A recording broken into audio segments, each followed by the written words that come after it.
Morning, everybody. The reason I'm making this video, since all my geckos are sleeping, is a video for new time owners or people that want to breed their geckos. That's probably the last thing on their mind, hopefully, because you need to know a lot of things before you get a gecko in the first place. I purchased my first one, or my son did, sorry, at a pet store. I will not name the pet store because we only have one locally. And they neglected to tell us that baby geckos should never be on sand as a substrate because they will eat it when they go for their food. They're not eating it on purpose, they just get mouthfuls whenever they're jumping at the food. So we had one pass away about 6 months ago, I guess, and it was from an impaction, and which could have been prevented. I feel that pet stores are untrained. They really have no information on most of the pets that they sell at the pet store. Well, except for fish. They could just say, well, this is a pufferfish. Okay, well, what about a pufferfish? What do you do with a pufferfish? This is just an example. Another thing the pet store didn't tell us was about a calcium dish. Your geckos need calcium. If they don't get calcium, they'll get bone disease. But did they tell us this? No. Thankfully, none of our geckos had this, I'm not sure, it's 3 letters, MDG maybe? I don't know, but it's a deterioration of their bones because they're lacking calcium, so it takes it from their bones, which isn't a good thing because then they're left with wiggly bones, their jaws are soft, and there's other symptoms as well. And it's really hard to get your gecko back healthy after having this, or they could possibly pass away. What else? They neglect to tell you how many hides you need, that you need a wet hide. Me, I'm just talking from experience. These are all the things that they neglected to tell us. You know, they sell you the tank, they get you to pick out a gecko, and then they send you on your way. You know, they don't, there's no, they need to train their staff better, because people getting home and then having sick geckos and not understanding why. And luckily there's the internet, but the internet is not always correct. It's hit or miss. You have to find somebody that you trust, somebody that's been around breeding long years, or even somebody that's educated themselves also and has experience. So this is my story. When you go to purchase a leopard gecko at a pet store, if you have to buy it at a pet store, if you can get it from a breeder, just Google it. I'm not going to say where I got mine because product placement, whatever, I'm not going to advertise. I did get 2 very healthy female geckos, and that's the thing. When you go to a pet store, you're not guaranteed the sex. You go in there saying, you know, can I have a male? And they're like, well, I don't know what a male looks like. I'm like, well, what are you doing here then? You know, like, what do you know?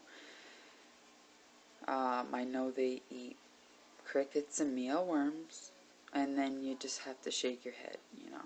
Well, anyways, this is my story, and a few things that the geckos need that the pet store might not have told you.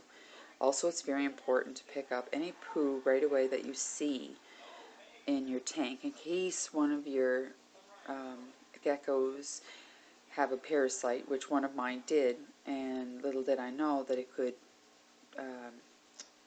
the fecal matter, if a cricket or a mealworm walks on it, it could eat it. Therefore, if another gecko eats that poo, eats the mealworm that ate the poo, it's actually ingesting, it could be the eggs or whatever of the parasite that is affected one of your geckos. So very, very, very, very, very important. Do not feed your gecko any crickets or mealworms that have been run around the tank. Just throw them away and get ones that had not been contaminated, maybe. And that's about it. This is just from my experience, really. As soon as I put the calcium in, they just dove at it. And also I learned by the breeder that you should leave a little small dish of mealworms. I put a little potato in it, gets a little action going, and then the geckos see it and they run right over.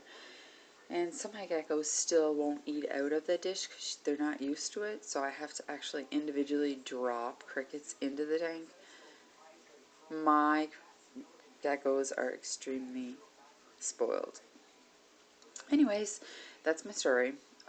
Be aware when you purchase a gecko from a pet store or anywhere that sand is bad, fresh water, calcium dish with mealworms. I chose not to feed them crickets because they weren't catching them. They were just sort of watching them fly around. They couldn't catch them, and I don't know. Now they're eating mealworms like that's another thing at the pet store. They don't tell you to gut load like your mealworms. You get this. I'll show you. I'm sorry if this is product placement. I will cover anyways. It is a multivitamin, and it has all types of vitamins that your leopard, gecko, or reptiles need. And you just put it in the meal dish, and it says about 24 hours. Let them eat it for about 24 hours. So what I do is I put a little scoop of this inside their mealworm. I fill up the mealworms to a good level so they can reach them, and then I put a little scoop of this in it, and that way they get their nutrients from, more nutrients from when they eat the mealworms. So, even if they're eating a couple, if they're being like really fussy or having a bad day, who knows? I'm not a gecko. I can't really talk to them to see what's wrong with them, so I just have to read and trial and error. I have my tanks set up pretty good that they like it and they know where everything is. Also, this one here seems a tad bit crowdy. It was alright when it was just one because I just needed the wet hide and the dry hide.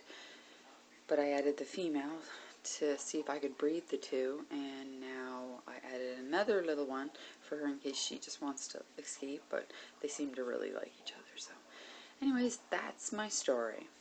Be aware of where you get your geckos and read up about them before you give them to small children, because you can't just put them on a leash and go outside or let them run amok on the floor or whatever. You need to, they need special care, really. You need to do certain things, and once you know these things, they're simple, but you need to know them. You can't go blind into something like this and just have geckos. I have 2 cats, and they're easy. They tell you when they're hungry, they tell you when they have to go to the bathroom. Well, I guess they just go to the litter box. You see them going, you assume where they're going. Anyways, so that's it. And then you have your fish. They're really easy. You just drop some little things in, clean the tank every once in a while. These seem to have a little more special needs, I guess. Oh wow, look at that. She came out. Oh, for like, oh, there you are. Hi. It's a little baby. Hiya.